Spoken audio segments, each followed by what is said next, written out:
محترم بھائیو دوستو، اللہ نے انسان کو محنت کی دولت دے کر بھیجا ہے۔ انسان کے جسم کا استعمال محنت کہلاتا ہے۔ ہر محنت کا کچھ مقصد ہوتا ہے، کچھ فائدہ ہوتا ہے، اور ہر محنت کے کچھ اعمال ہوتے ہیں، کچھ اس کا میدان ہوتا ہے۔ دنیا میں مختلف محنتیں چل رہی ہیں، اور ہر محنت والا یوں سمجھتا ہے کہ کامیابی اس کے طریقہ محنت میں ہے، اس لیے وہ اس میں کوشش میں لگا رہتا ہے۔ ایک محنت ہے تجارت کی محنت،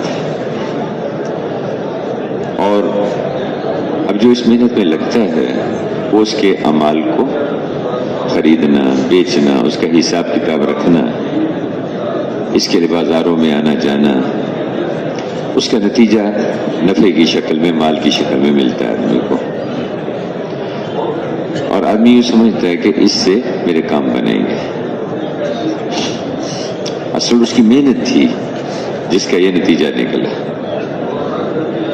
ایک محنت زراعت کی ہے، کھیتی باڑی کی محنت ہے۔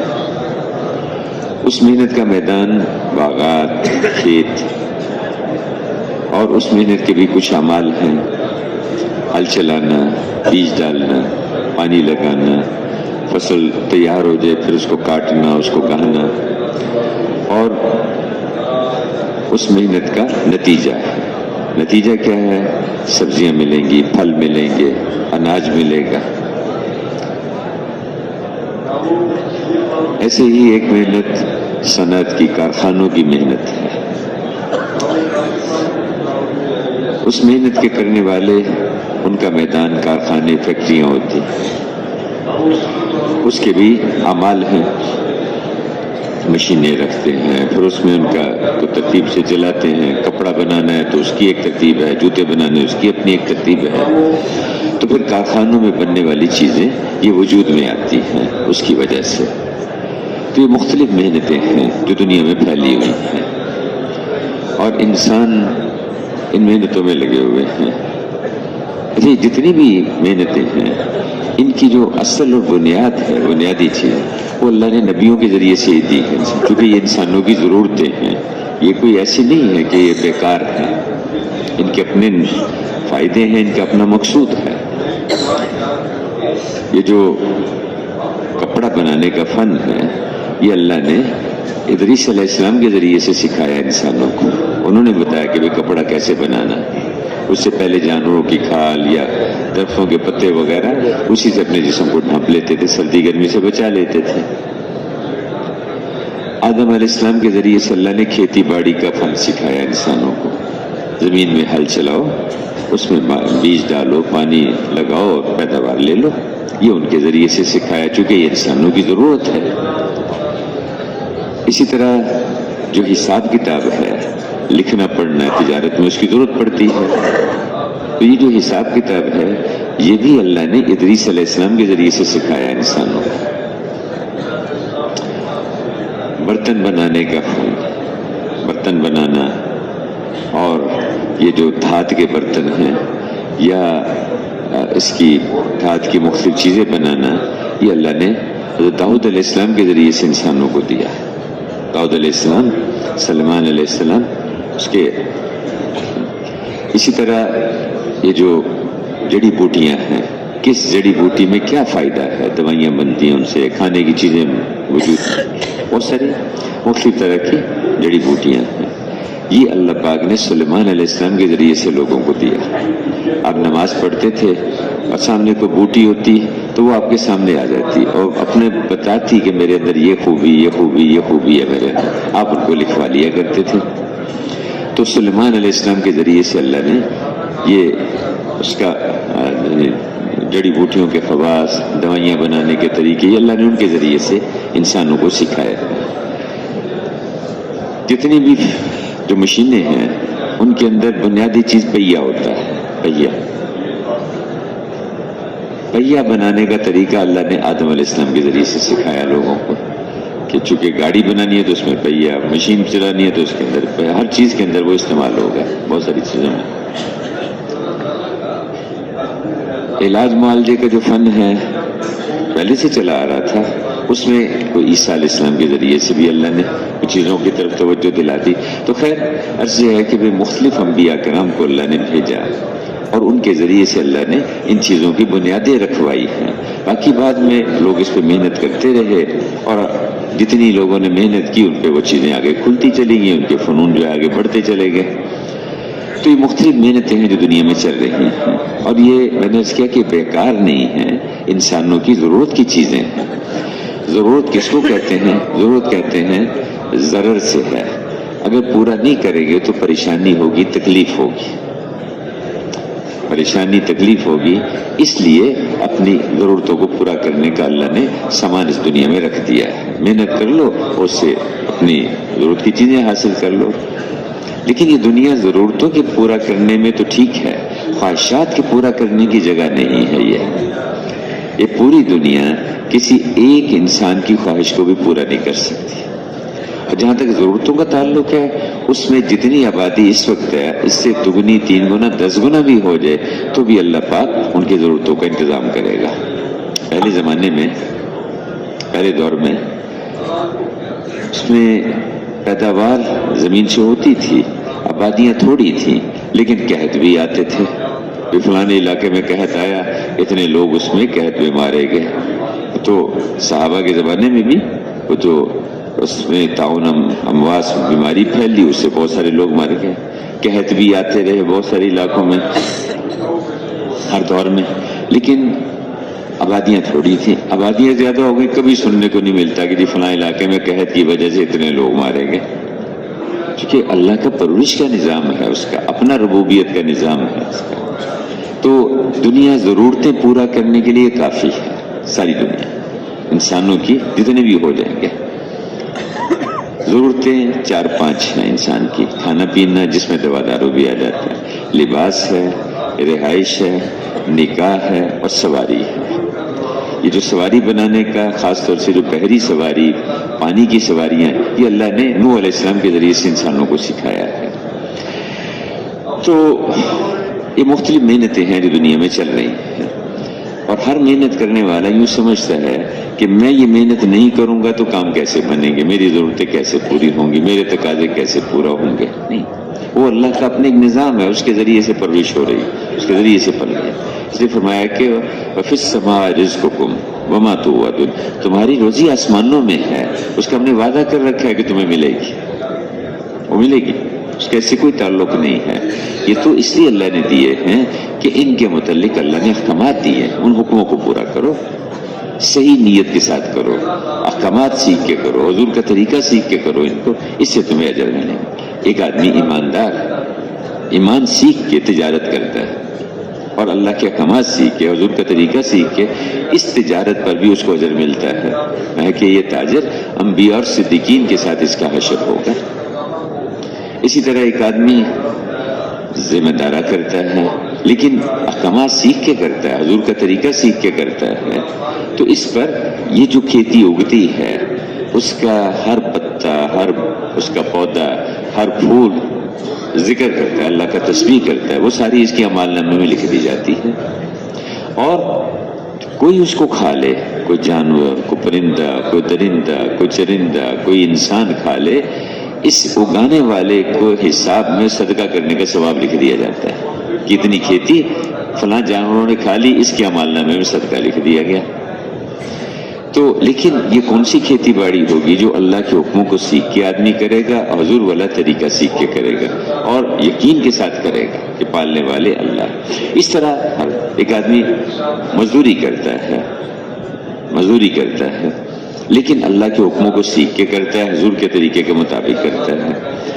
تو آپ صلی اللہ علیہ وسلم کے پاس ایک مزدور آیا ہے، اس کے ہاتھوں میں نشان پڑے ہوئے تھے، وہ کسی اٹھانے سے، مختلف چیزوں سے پڑ جاتے ہیں نشان. آپ نے ان کو دیکھا اور آپ نے اس کے ہاتھوں کو بوسہ دیا اور فرمایا کہ جو مشقت کر کے، مزدوری کر کے جو کماتا ہے وہ تو اللہ کا دوست ہے، اللہ کا دوست بن جاتا ہے. تو میں نے دیکھی بہت ساری محنتیں چل رہی ہیں، اگر اس کو صحیح طرح سے کریں گے، صحیح یقین سے کریں گے، حضور کا طریقہ سیکھ کے کریں گے، اللہ کے حکم معلوم کر کے کریں گے، تو ان ساری چیزوں پر بھی ثواب ملے گا، اس پر بھی اجر ملے گا. ایک آدمی ڈاکٹری کرتا ہے، مریضوں کو دیکھتا ہے، اب وہ کہتے ہیں جو وضو کر کے کسی مریض کی عیادت کے لیے جاتا ہے، ہمارے اردو کے محاورے میں تو عیادت کہتے ہیں مزاج پرسی مریض کی، لیکن عربی کے محاورے میں مزاج پرسی بھی ہے، حال چال پوچھنا، تیمارداری اور خدمت بھی ہے مریض کی خدمت میں، اور علاج معالجہ بھی سب عیادت میں آتا ہے۔ اب وہ معالج ہے، ڈسپینسر ہے، ڈاکٹر ہے، حکیم ہے، وہ مریض کے پاس چل کے جاتا ہے، وضو کر کے جاتا ہے، اپنے اسپتال میں جاتا ہے جہاں بھی، تو اللہ پاک اس کو 70 خریف جہنم سے دور کر دیتے ہیں۔ صحابہ نے پوچھا کہ یا رسول اللہ خریف سے کیا مراد؟ فرمایا ایک خریف 1 برس کے برابر ہے، یعنی جہنم سے 70 سال کے فاصلے پر دور ہو جائے گا۔ کس لیے؟ کہ یہ وضو کر کے مریضوں کے پاس چلا گیا، مریض کی عادت کے لیے چلا گیا، اور یہ ہر آدمی لے سکتا ہے۔ تو ہر شعبے میں اللہ نے اس کے متعلق احکامات دیے ہیں، حضور نے اس کا طریقہ بتایا ہے۔ لیکن میرے بھائیو، دوستو، بزرگوں، ایک محنت ایسی ہے جس محنت سے سارے شعبے ٹھیک رخ پر آئیں گے، اور وہ محنت، اس کے لیے اللہ پاک نبیوں کو بھیجتے ہیں، اس کے لیے۔ اس لیے حضور نے فرمایا کہ مجھے اللہ نے تاجر بنا کے نہیں بھیجا، اور مجھے اللہ نے زمیندار بنا کے نہیں بھیجا، مجھے تو اللہ نے داعی اور مبلغ بنا کے بھیجا۔ تو انبیاء علیہم السلام کو وہ خاص قسم کی محنت ہے، اور اس محنت کا میدان کارخانے نہیں ہیں، اس محنت کا میدان زمینیں نہیں ہیں، اس محنت کا میدان بازار نہیں ہے، اس محنت کا میدان براہ راست انسان اگر صحیح بنے گا، صحیح اچھا انسان بن جائے گا، تو جس شعبے میں جائے گا وہ شعبہ ٹھیک چلے گا۔ گھر میں ہوگا تو گھر میں بیوی کے لیے راحت، بیوی اس کے لیے راحت کا ذریعہ ہوگی، بچے اس کے لیے راحت کا ذریعہ ہوں گے، ماں باپ بچوں کی اس کی محبت اور شفقت کا، تو گھر کی زندگی راحت اور سکون والی بنے گی۔ اگر وہ بنا ہوا آدمی اگر بازار میں جائے گا تو تجارت ایمانداری کے ساتھ کرے گا، دھوکہ نہیں دے گا، فریب نہیں دے گا، ملاوٹ نہیں کرے گا، اور اس کی وجہ سے سب امن میں آ جائیں گے سب۔ اسی طرح وہ اگر سرکاری ملازم ہوگا، حکومت کا ملازم ہے، اور اللہ کے حکموں کو سیکھ کے، اللہ کے رسول کے طریقوں کو سیکھ کے جاتا ہے اور اچھا انسان بن گیا، تو ایسے ملازم سے اوپر والے بھی خوش ہوں گے، نیچے والے بھی خوش ہوں گے۔ جو اس کے پاس آئے گا یہ خدمت کی نیت سے ان کی خدمت کرے گا، اور اللہ کو راضی اور اس کا استظار رکھے گا کہ بھئی اللہ مجھے دیکھ رہے ہیں، میں کوئی ایسا کام نہ کروں کہ جس پہ اللہ مجھ سے ناراض ہو جائے، کیونکہ معاملہ تو اللہ کے ساتھ آخرت میں پیش آئے گا وہاں، اور دنیا کے بھی حالات اللہ نے بنے، حالات تو اس نے بنانے ہیں، مال سے حالات تھوڑی بنیں گے، حکومت سے حالات تھوڑی بنیں گے، وہ تو اللہ پاک بنانے والے حالات کے۔ تو جس اللہ کے ہاتھ میں سب کچھ ہے، میں اس کو راضی کر کے چلوں گا۔ تو جو جس شعبے میں بھی ہوگا، اگر انسان بنا ہوا ہوگا، اس لیے انبیاء کرام کی بنیادی محنت انسانوں کی ہوتی ہے۔ دیکھو جیسے پانی ہے نا جی، پانی ہر کھیت کے لیے پانی ضروری ہے، چاہے گندم کا کھیت ہے، چاہے چاول ہے، چاہے وہ کیا اس کو کہتے ہیں، یہ جو پھل ہیں، چاہے سبزیاں ہیں، انار کا باغ ہے، انگور کا باغ ہے، سب چیزوں کے لیے پانی ضروری ہے۔ اگر پانی نہیں ملے گا تو کتنی قیمتی، کتنی اچھی فصل ہو وہ ضائع ہو جائے گی، ختم ہو جائے گی، کتنا اچھا بیج ڈالیں۔ تو اسی طرح سے یہ جو محنت ہے، یہ ہر کام، ہر انسان کے اچھا بننے کے لیے ضروری ہے۔ اب خاوند چاہتا ہے، نوجوان شادی کرنا چاہتا ہے کہ جی مجھے اچھی عورت ملے، اچھی بیوی ملے۔ اسی طرح کو مالک ہے، اپنے پاس کو ملازم رکھنا چاہتا ہے، اس سے پوچھو کہ جی کوئی اچھا ملازم جو ہے وہ ملے مجھے۔ ایک دفعہ ہمارے ایک دوست تھے، ان کا لاہور میں ایک دوائیوں کا کام تھا، تو ہم دونوں جا رہے تھے، تو میں تھوڑی دیر گاڑی میں کہتے میں ذرا اپنے اندر سے تھوڑی دیر کے بعد ہو کے آتا ہوں۔ تو میں ان کے وہ جو ملازم تھا اس کے پاس بیٹھ گیا، وہ اندر اپنا سارا دیکھتے رہے۔ تو میں نے اس سے پوچھا کہ تمہیں کتنی تنخواہ ملتی ہے، بتایا انہوں نے۔ تو بعد میں جب گاڑی میں بیٹھے تو میں نے ان سے کہا کہ یہ جو 6-8 گھنٹے ایک نوجوان کام کرتا ہے، آپ اس کو تنخواہ جو دیتے ہیں وہ تو دگنی تنخواہ دیتے ہیں، حالانکہ اسے آدھی تنخواہ پہ آدمی کام کر سکتا ہے۔ تو کہنے لگے کہ اصل میں بات صحیح ہے تمہاری، لیکن اس آدمی کو میں نے دیکھا ہے بہت دفعہ، کئی دفعہ تجربہ کیا، 1 روپیہ بھی ادھر سے ادھر نہیں کرتا، اس میں ایمانداری ہے۔ دوسرا جو وقت ہے اس پہ جو وقت ہے اس پہ پہنچے گا، 8 بجے پہنچے گا، شام کو 4 بجے بند کر دے گا۔ تیسری بات یہ ہے کہ یہ جو گاہک آتے ہیں ان کے ساتھ بڑے اچھے طریقے سے سلوک کرتا ہے۔ اب میں آدمی تو دوسرا رکھ لوں، لیکن جس میں یہ صفات نہ ہوں تو مجھے پریشانی ہر وقت لگی رہے گی۔ اب کیوں اس کی قدر آئی؟ کیا خیال ہے؟ ڈگری تو اوروں نے بھی لے رکھی ہوگی اس لائن کی، معلومات تو اوروں کے پاس بھی ہوں گی، تجربہ اوروں کے پاس بھی ہوگا، لیکن ان صفات کی وجہ سے اس کی قیمت بڑھ گئی۔ تو جیسے لوگوں کے ہاں ان خوبیوں اور صفات کی وجہ سے قیمت بنتی ہے، اسی طرح سے اللہ کے ہاں بھی جو انسانوں کی قیمت بنتی ہے وہ اندر کی خوبیوں اور صفات کی وجہ سے بنتی ہے۔ وہ محنت جس سے انسان بنتے ہیں اور انسانوں میں اچھی صفات پیدا ہوتی ہے، ان میں ایمان ہے، تقوی ہے، سچائی ہے، امانت داری ہے، ان میں اللہ کا خوف ہے، ان میں جنت کا شوق، جہنم کا خوف ہے، ان کے اندر اس کا استظہار ہے کہ مجھے اللہ کے پاس جانا ہے، مجھے جو ان صفات والے ہوں گے، جو ان خوبیوں والے ہوں گے، وہ اللہ کے قیمتی انسانوں میں سے شمار ہوں گے، قیمتی انسانوں میں۔ ایک آدمی گھڑی خریدنے کے لیے جاتا ہے دکاندار کے پاس، بھائی گھڑی کتنے کی ہے؟ جی یہ 500 روپے کی ہے۔ یہ دوسرے والی یہ کتنے کی ہے؟ یہ 5000 کی ہے۔ یہ 500 کی، یہ 5000، اس کا بھی فائدہ وقت دیتی ہے، یہ بھی وقت بتاتی ہے، فرق کیا ہے دونوں میں؟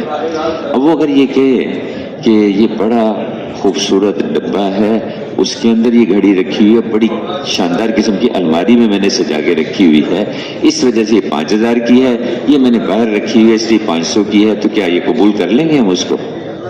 کوئی نہیں قبول کرے گا۔ پھر ڈبے کو مجھے کیا کرنا ہے؟ وہ تو پھینک ہی دینا ہے، الماری تو یہیں پڑی رہ جانی ہے۔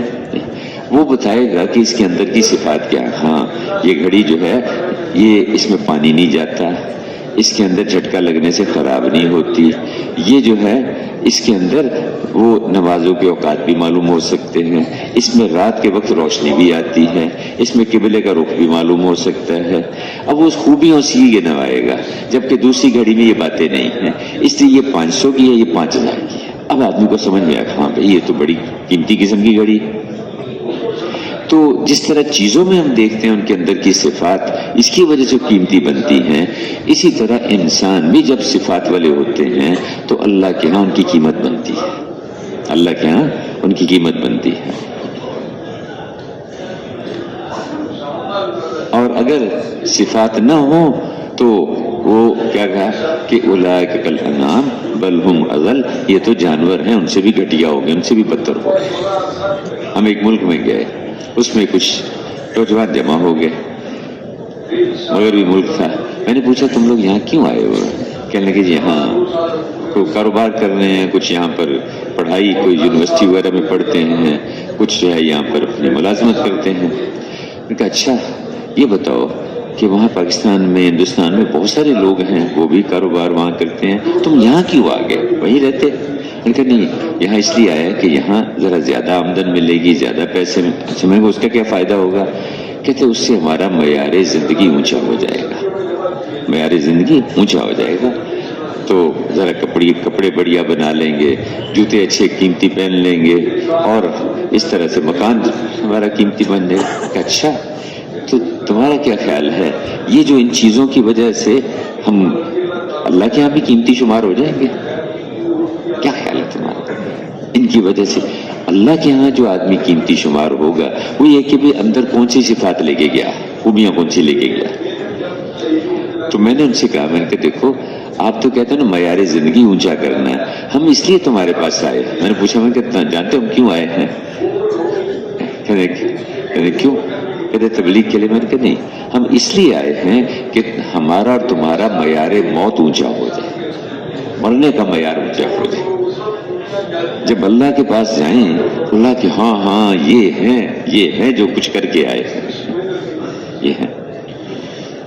ایک صحابی تھے حضرت سعد بن معاذ رضی اللہ عنہ، خندق کی لڑائی تھی اور یہ اپنے قبیلے بنو بشر کے سردار تھے، بڑے آدمی تھے، اور سعد بن معاذ بہت بڑے آدمی ہیں، ان کا انصاری صحابی ہیں، انصار میں ان کا وہ مقام ہے جو ابو بکر رضی اللہ عنہ کا مہاجرین میں مقام ہے، یہ اتنے بڑے آدمی ہیں۔ تو انہوں نے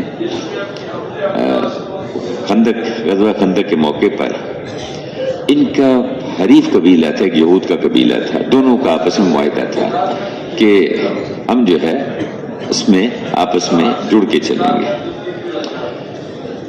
وہ یہ کہ اس قبیلے نے بغاوت کر دی مسلمانوں کے خلاف، تو اب جو بغاوت کی سزا تھی وہ ان کو دی گئی، لیکن اس سے پہلے انہوں نے کہا کہ جی ہمیں آپ کا فیصلہ منظور نہیں ہے، ہمیں سعد بن معاذ جو فیصلہ کریں گے، چونکہ ان کا قبیلہ ہمارا آپس میں دوستی ہے، یہ جو فیصلہ کریں گے وہ ہمیں قبول ہوگا۔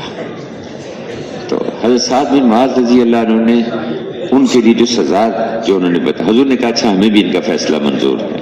انہوں نے جو فیصلہ کیا وہ حضور نے فرمایا کہ بھی آسمانوں میں اللہ کے ہاں بھی ان کے لیے یہی فیصلہ ہوا تھا، وہی فیصلہ کیا انہوں نے، اور زخمی تھے۔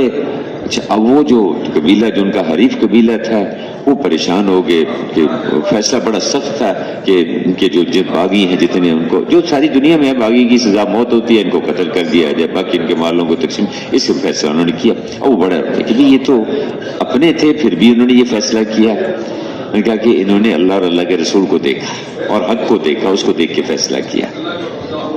اس کے بعد میں کہ وہ زخمی تھے، ان کو زخمی حالت میں لایا گیا، پھر ان کو مسجد میں لے گئے، ان کے خیمے میں رکھا ہوا تھا۔ کچھ دیر گزری تو آسمان سے فرشتے آئے، حضور کے پاس آ کے کہا یا رسول اللہ آپ کے ساتھیوں میں سے کس کا انتقال ہو گیا ہے کہ اللہ کا عرش ہل رہا ہے، اللہ کا عرش ہل رہا ہے۔ آپ فوراً اٹھے کہ بھی سات زخمی تھے، انہی کا انتقال ہو گئے تو سات اللہ کو پیارے ہو چکے تھے۔ جنازے میں جب چل رہے تھے تو آپ پنجوں کے بل چل رہے تھے، پاؤں زمین پہ نہیں رکھ رہے تھے۔ پوچھا کہ یا رسول اللہ ایسے تو کسی جنازے میں چلتے نہیں دیکھا۔ میں کہ سعد کے جنازے پر اتنے فرشتے آئے ہیں کہ زمین پہ پاؤں رکھنے کی جگہ نہیں۔ یہ ہے معیار موت، ایسی موت۔ حنظلہ رضی اللہ عنہ اب وہ اس میں نہانے کی حاجت تھی، غسل کے لیے گئے، بیٹھے تو ادھر آواز لگی کہ بھی ادھر تو اس میں کفار کے ساتھ لڑائی تھی، جنگ کا میدان تھا۔ اب یہ فوراً اسی غسل کے بغیر ہی اٹھ کے اور چلے اور میدان میں اور جا کے شہید ہو گئے۔ اور اس کے بعد جب شہید ہوئے تو دیکھا کہ ان کے چونکہ شہید جو جنگ میں جو شہید ہوتا ہے اس کے جو مسائل ہیں اس میں علماء بتاتے ہیں کہ اس کو کفن اور غسل نہیں دیا جاتا، اس کے بغیر انہی کپڑوں میں اسی حالت میں اس کو دفن کیا جاتا ہے۔ اس کی تفصیل پھر مسائل ہیں آگے اس کے۔ تو آپ نے دیکھا کہ بھی اس کے بدن پہ، ان کے بدن پہ جو ہے وہ پانی کے قطرے ٹپک رہے ہیں۔ تو آپ نے پوچھا کہ بھی یہ جب آئے تھے تو کس حال میں آئے؟ تو بتایا کہ ان کو تو نہانے کی حاجت تھی۔ میں کہ ہاں فرشتوں نے ان کو غسل دیا، اس نے کہا غسیل الملائکہ، یہ ہے موت، معیار موت۔ ظاہری نقشے کچھ نہیں ہیں لیکن موت ایسی آ جائے کہ اللہ راضی ہو جائے۔ ایک صحابی ایسے کھڑے تھے، آ رہے تھے چلتے، کمزور سے، اتنے میں نیچے گرے اور گرتے ہی انتقال کر گئے۔ آپ نے صحابہ سے کہا کہ دیکھو دیکھو ذرا اسے پیٹ سے کپڑا ہٹا کے دیکھو۔ جب کپڑا ہٹا کے دیکھا تو پیٹ کمر کے ساتھ لگا ہوا تھا، اور فرمایا کہ بھوک نے ان کی جان لے لی، بھوک نے ان کی جان لے لی۔ پوچھا کہ یا رسول اللہ آپ کو کیسے پتا چلا یہ بھوک کے ساتھ دنیا سے گئے ہیں؟ میں کہ ہاں جب یہ مر کے گرے وہ فرشتے ان کی روح لے کے چلے تو ان کے ہاتھوں میں کھانے پینے کی چیزیں تھی، اس سے میں سمجھ گیا کہ یہ بھوک کے ساتھ دنیا سے گیا۔ معیار موت یہ کہہ رہے ہیں کہ اپنا ایسا دنیا تو میرے بھائیوں دوستوں بزرگوں آج نہیں کل نہیں پرسوں ہر ایک کو چھوڑ کے جانا ہی ہے۔ کوئی یہ نہیں کہہ سکتا کہ میری عمر جب تک 70 سال کی ہوگی میں نہیں دنیا سے جاؤں گا۔ قبرستان میں چلے جائیں، ایک دن سے لے کر 100 سال تک کی عمر تک کی قبریں ملیں گی، لیکن چھوٹی بھی ملے گی بڑی بھی ملے گی۔ تو ہر ایک کا وقت ایک مقرر ہے، کس کو کس وقت دنیا سے جانا ہے۔ اب میرے بھائیوں اب آدمی دنیا میں ایسی زندگی گزار کے جائے کہ جب اللہ کے دربار میں پیش ہوں تو اللہ پاک ان کو دیکھ کے خوش ہو، یہ اللہ کو دیکھ کے خوش ہو، اللہ پاک ان کو دیکھ کے خوش ہو، یہ اللہ کو دیکھ کے خوش ہو، ایسی زندگی۔ اور پھر آگے جو اللہ کی جو نعمتیں ہیں، جنت جو اس کا ٹھکانہ، جو اس کا مستقل ٹھکانہ پر ہے، بڑی بڑی ایسی نعمتیں جو کسی آنکھ نے دیکھی نہیں, کسی کان نے سنی نہیں, اور کسی دل پہ ان کا خیال بھی نہیں گزرا. اب آپ وضاحت بتائیے کہ جس چیز کو کبھی سنا ہی نہیں کسی نے, کیسے سمجھ, جسے دیکھا ہی نہیں ہے تو کیسے سمجھا سکتے ہیں اس کو؟ ایسی نعمتیں اللہ نے رکھی ہیں وہاں پر. وہ تو تھوڑا بہت سمجھانے کے لیے تو بتا دیا ایسے, لیکن اصل تو جیسے ایک آدمی کو کوئی پلاسٹک کا سیب لا کے دے دے اور ایک آدمی نے اصلی سیب کھایا ہوا ہو تو بتاؤ کیا خیال ہے اس کو؟ یہ پلاسٹک کا سیب جو ہے وہ تو ایسے پھینکے گا اس کو, یہ کوئی چیز ہے کیا لے کے آئے تم؟ ایک آدمی مٹی کا آم لے آئے, اور جس نے مظفر گڑھ کا آم کھایا ہوا ہے اور یہ جو سندھ کا آم جس نے کھایا ہوا ہے اس سے کبھی سندھڑی آم, اس کی شکل اس کی ہے, وہ دیکھے یہ کیا مٹی کچرا لے آئے, ایسے پھینکے گا اس کو, کیا لے آئے تم؟ یہی کیفیت ہوگی جنت میں جا کے. یہ کیا تم دنیا کی نعمتیں اگر اس کے سامنے رکھی جائیں, یہ کیا کچرا اٹھا کے لے آئے؟ اللہ نے وہاں نعمتیں رکھی. میرے بھائیو دوستو, اب انسانوں میں صفات پیدا ہو, خوبیاں پیدا ہو, ان صفات کی وجہ سے انسان قیمتی بنیں گے. ان صفات میں سے کچھ بنیادی صفات ہیں, بنیادی خوبیاں ہیں, اگر وہ آ جائیں تو پھر اگلی چیزیں آسان ہو جاتی ہیں. اس میں جیسے ہم اپنے بڑوں سے سنتے ہیں کہ یہ جو 6 صفات ہیں نا جی, 6 نمبر ہیں, یہ دیکھو, ایک ہے ان کا بیان سیکھ لینا, ایک ہے ان کی معلومات لے لینا, ایک ہے ان صفات کو اپنے اندر لے آنا. صفات کسی انسان میں ہوتی ہیں, کتابوں میں صفات نہیں ہوتی. اب بات ساتھی ریکارڈ کرتے ہیں بزرگوں کے بیان, تو وہ مشین نے تھوڑی جو ہے عمل کرنا ہے, وہ تو انسانوں کے, اس لیے اس کا طریقہ توجہ سے سنے, آدمی دھیان سے سنے, عمل کی نیت سے سنے, اور تک پہنچانے کی نیت سے سنے, اور پھر رات کو دعا مانگے کہ اللہ میں نے یہ اس کے عمل کو سنا, تو مجھے اس پہ عمل کی توفیق دے دے, اور مجھے اس کے دوسروں تک لے جانے کی توفیق. تو معلومات بڑھا دیتی ہیں لکھنا اور ریکارڈنگ وغیرہ جو ہے, وہ تو ورنہ جو ہے عمل کی جو توفیق ملے گی وہ تو اس سے ملے گی.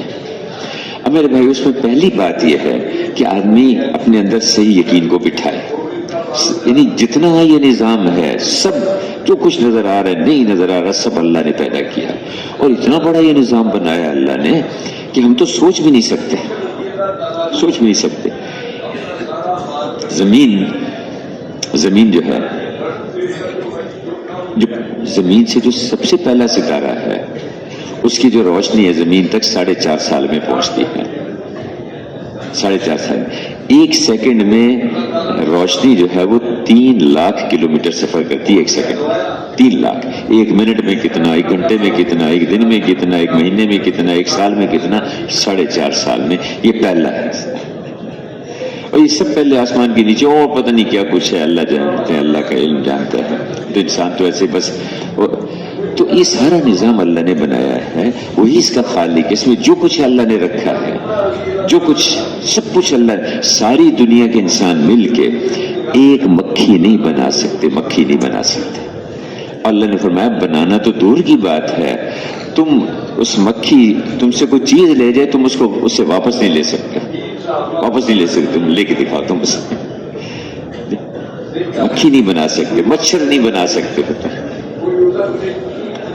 میں ایک دفعہ, ہم پاناما میں تھے, تو ایک گاڑی پہ سفر کر رہے تھے, تو جو گاڑی چلانے والا ساتھی تھا اپنا, وہ ہوائی جہاز کا پائلٹ تھا.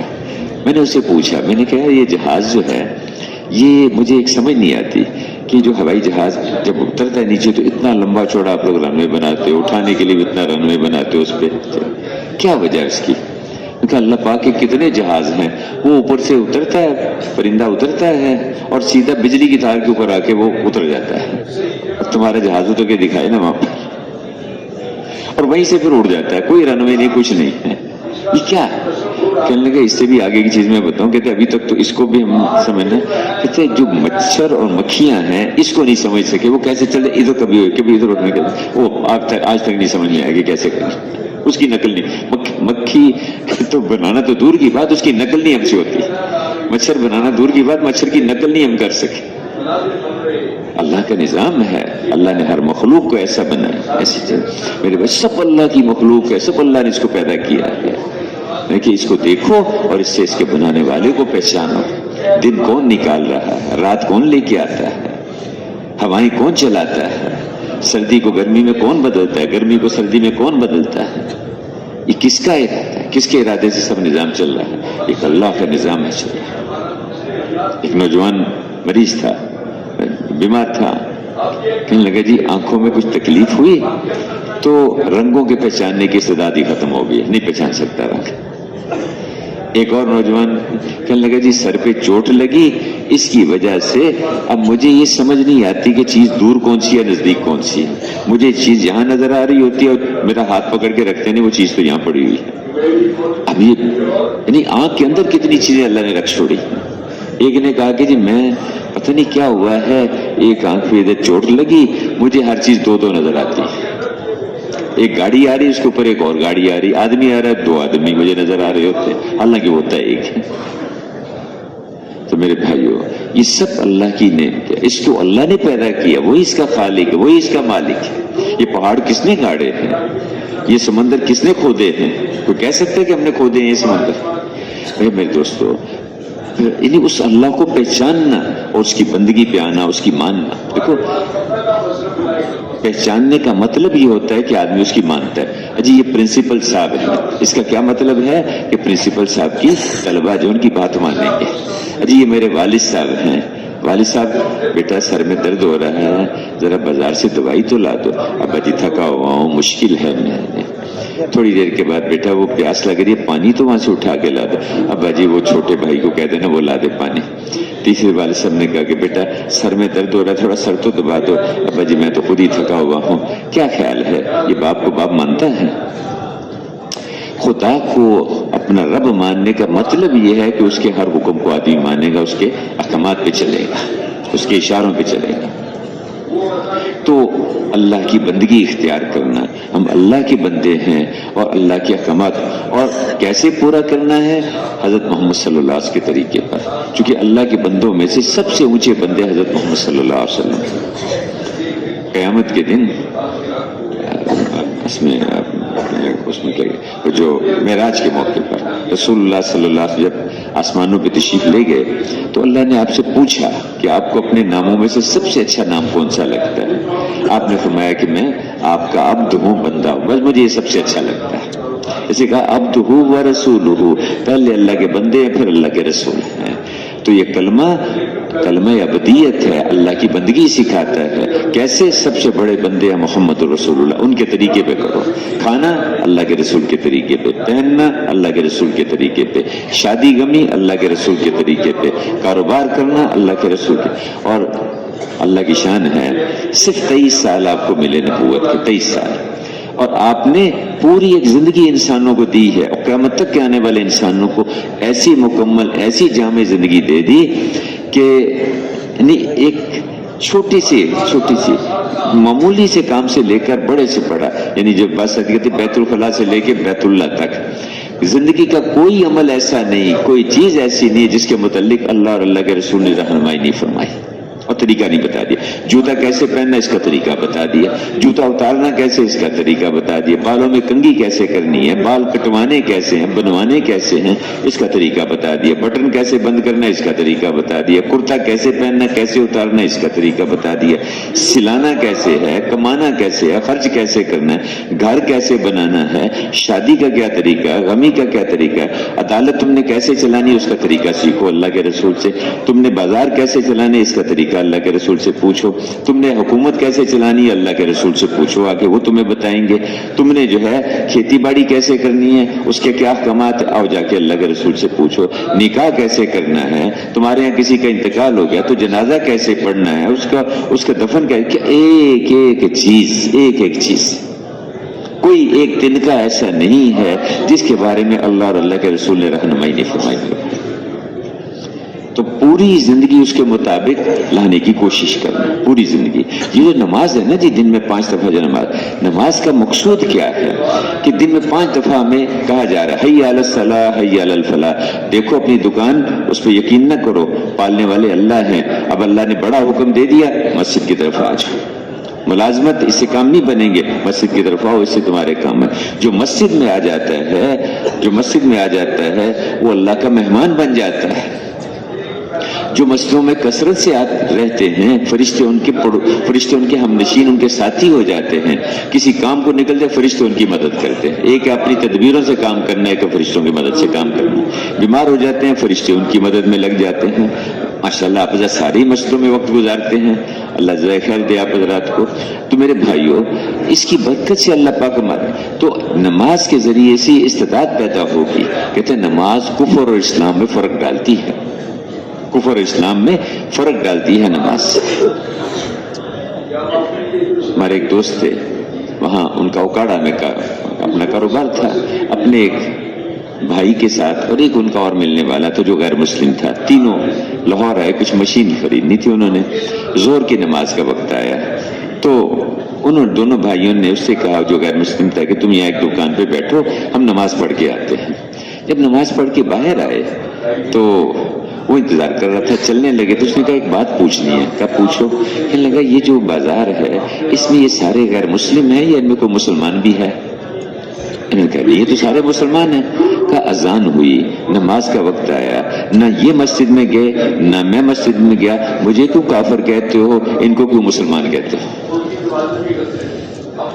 جب اس نے مجھے یہ واقعہ سنایا اپنا، میں نے کہا یہ تو اللہ کے رسول خود فرما گئے تھے کہ کفر اسلام میں فرق ہی نماز چھوڑنے کا، کفر اسلام میں فرق ہی نماز چھوڑنے کا.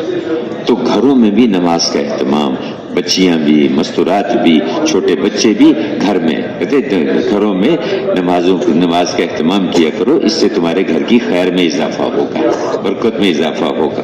نفل نمازیں بھی گھر میں پڑھنی چاہیے، فرض نماز تو مسجد میں ہے. اسی طرح میرے بھائیوں، جیسے نماز ہے اسی طرح عبادات میں سے روزہ. ابھی رمضان شریف انشاءاللہ 2-3 دنوں میں 4 دن میں شروع ہو رہا ہے. رمضان، اللہ اکبر، کہتے کہ رمضان 70 مہینے آدمی اعمال کرتا رہے، 70 مہینے کرتا رہے، رمضان شریف کے 1 مہینے کی برکت سے اللہ پاک اس کو اتنا نواز دے جتنا 70 مہینے کی محنت سے اللہ نواز دے. نفل فرض کے برابر ہو جاتا ہے، فرض 70 گنا اس کو بڑھا دیا جاتا ہے.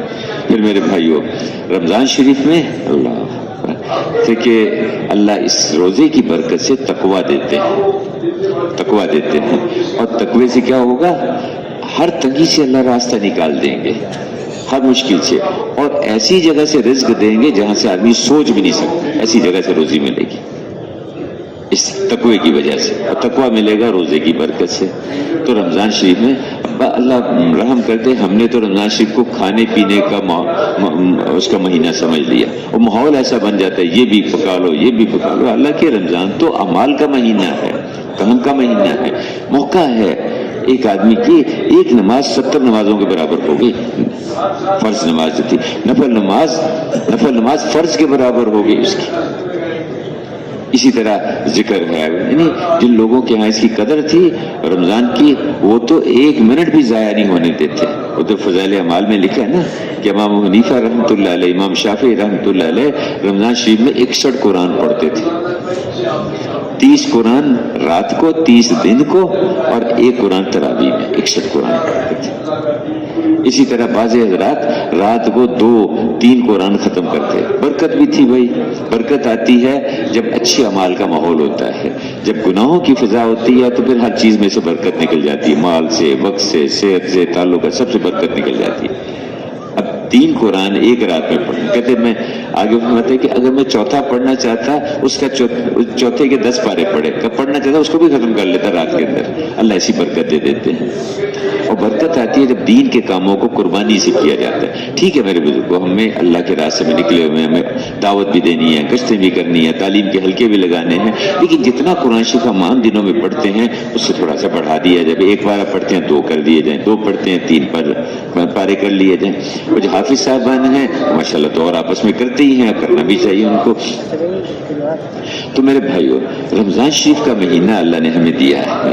اس رمضان میں 70 شیاطین قید کر دیے جاتے ہیں، اور اس کے ساتھ ساتھ مومن کا رزق بڑھا دیا جاتا ہے. اور کیا انہوں نے جو اس پہ سیڑھی پہ قدم رکھا، پہلا قدم، پھر دوسرا، پھر تیسرا، ہلاک ہو جائے وہ شخص جو جس کو رمضان کا مبارک مہینہ جس کو ملے اور پھر بھی اس کی مغفرت نہ ہو. ایسا مہینہ بھی غفلت اور اس میں گزر گیا. ہلاک ہو جائے وہ شخص جو اپنے ماں باپ میں سے کسی کو زندہ پائے، دونوں کو یا کسی ایک کو، اور پھر بھی اس کے وہ بیچارہ جو ہے نا جی آخرت میں ناکام ہو جائے، اور ہلاک ہو جائے وہ شخص جس کے سامنے میرا ذکر ہو اور وہ درود شریف نہ پڑھے صلی اللہ علیہ وسلم۔ تو میرے بھائیو، اب رمضان جیسا مبارک مہینہ، اس کو اور پھر اللہ کے راستے کی برکت ہے، مشتوں میں ہے، اعمال میں ہے، اللہ پاک بہت ساری خرافات سے بچا لیتے ہیں، بہت ساری خرافات سے اللہ۔ غزوہ بدر رمضان میں ہوئی، غزوہ وہ جو فتح مکہ ہے وہ رمضان شریف میں ہوئی۔ رمضان شریف کو تو نقل و حرکت کے ساتھ خاص نسبت ہے، خاص مناسبت ہے، اللہ کے راستے کی نقل و حرکت۔ تو اس کے یہ عبادات اس لیے اللہ نے دی ہیں کہ اس کے ذریعے ہمارے اندر استعداد پیدا ہوگی اللہ کے پورے دین پر چلنے کی۔ عبادات اس لیے دی، اور اللہ کے خزانوں سے لینے کا راستہ ہے، جیسے روزہ ہے کہ اللہ پاک اسے تقویٰ دیں گے اور ہر تنگی سے راستہ نکال دیں گے، ایسی جگہ سے رزق دیں گے جہاں سوچ بھی نہیں۔ اسی طرح زکوٰۃ ہے، اب زکوٰۃ میں آدمی جو زکوٰۃ دیتا ہے اس کے مال کی، اس کی چیزوں کی حفاظت ہو جاتی ہے، خشکی یا تری میں کوئی مال ضائع نہیں ہوتا اگر اس کی زکوٰۃ دی جائے۔ فرمایا حج کرو، غنی ہو جاؤ گے، مالدار ہو جاؤ گے۔ حج کرو، بار بار کا حج کرنا آدمی کو مالدار بنا دیتا ہے۔ سمجھ میں آیا کہ 10 لاکھ 20 لاکھ تو خرچ کیا حج پہ، اور وہاں کہا جا رہا ہے کہ تم مالدار ہو جاؤ گے۔ یہ ہے اللہ اور اللہ کے رسول کی خبر، پکی بات۔ نماز کا اہتمام کرو گے، اللہ تمہاری روزی میں برکت دے دے گا۔ نماز کا، اب دکان سے نکل کے آدھا گھنٹہ وہی میں کسی گاہک کے ساتھ معاملہ کرتا کہ سودے کرتا، نہیں، تمہاری روزی میں برکت دے دیں گے، رزق میں برکت دے دیں گے۔ تو میرے بھائی، عبادات اللہ کے خزانوں سے لینے کا راستہ ہے، اس پہ اس کے ساتھ ساتھ یہ جو کہتے ہیں نا کہ اللہ کا دھیان بھی حاصل کرو اور اللہ کو راضی کرنے کا اخلاص بھی سیکھو، اور ایک دوسرے کے ساتھ حضور والے طریقے پہ سلوک کرنا سیکھو۔ بڑے کے ساتھ کیسے، چھوٹے کے ساتھ کیسے، والدین کے ساتھ، پڑوسیوں کے ساتھ کیسے۔ اب جماعت میں ہر طرح کے ساتھی ہوں گے، کوئی عمر میں زیادہ ہوں گے، کوئی علم میں زیادہ ہوں گے، کوئی بڑے عالم ہوں گے، کوئی ساتھ جو ہے وہ تبلیغ میں پرانے ہوں گے، کوئی صفات، تو کوئی درجے میں کوئی امیر صاحب ہیں، کوئی معمور ہیں، کوئی نوجوان ہے، کوئی بوڑھا ہے۔ تو ان کا خیال رکھنا، ان کے اس نوعیت کا خیال رکھتے ہوئے ان کے ساتھ سلوک کرنے کی ہم کوشش کریں گے کہ اس کو ہمیں سیکھنا ہے۔ پھر میرے دوستوں، بھائیوں، بزرگوں، اب یہ ساری جو زندگی ہے یہ وجود میں آئی، اس کے لیے یہ محنت ہے۔ یہ 6 نمبر اگر آ جائے نا جی، اس کو ہم سیکھ لیں تو پھر انشاءاللہ باقی دین پہ بھی چلنا اللہ پاک آسان فرما دیں گے۔ اور یہ دینی زندگی ہے جب یہ وجود میں آتی ہے تو اس پر پھر اللہ کی طرف سے آسمانوں سے بھی خیر برکتیں اترتی ہیں۔ فرمایا کہ اگر بستیوں کے لوگ ایمان اور تقوی کو اختیار کر لیں، ہم آسمانوں سے بھی برکتیں اتاریں گے، زمین سے بھی برکتیں نکلیں گے، اگر ایمان اور تقوی والی زندگی کو اختیار کر لیں۔